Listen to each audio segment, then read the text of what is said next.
মোচা, সোমবারে দিলাম 2টা তেজপাতা আর গোটা জিরা,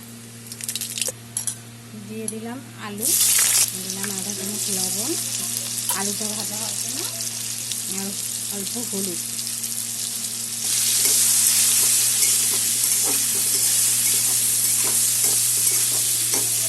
তো আমার ভাজা হয়ে গেছে। এখন 1 ইঞ্চি পরিমাণ আদা দিয়ে দিলাম, আর দিব এখন কেটে সিদ্ধ করে রাখা কলা মোচা।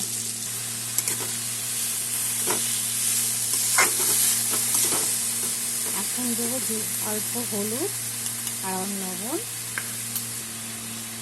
আর জিরে গুঁড়া লাগবে। এখন সব একসাথে সিদ্ধ হবে, সব একসাথে। তারপরে চিনি দেবো আর দিয়ে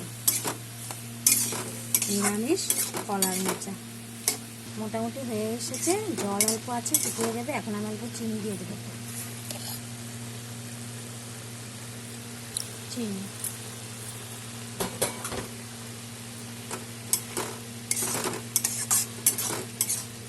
অল্প ঘি আর গরম মশলা দিয়ে বন্ধ করে দেবো গ্যাসটা।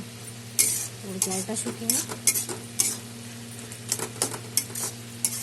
মোচা হয়ে গেছে, দিয়ে দিলাম অল্প ঘি, আধা চামচ, আর দেব গরম মশলা।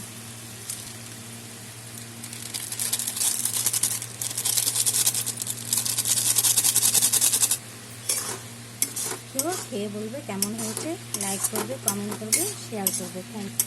জল শুকাতে হলে দেরি হবে না, এই জন্য আমি এখানটায় শেষ করে দিলাম ভিডিওটা। তোমরা জলটা শুকিয়ে নিও হাতে।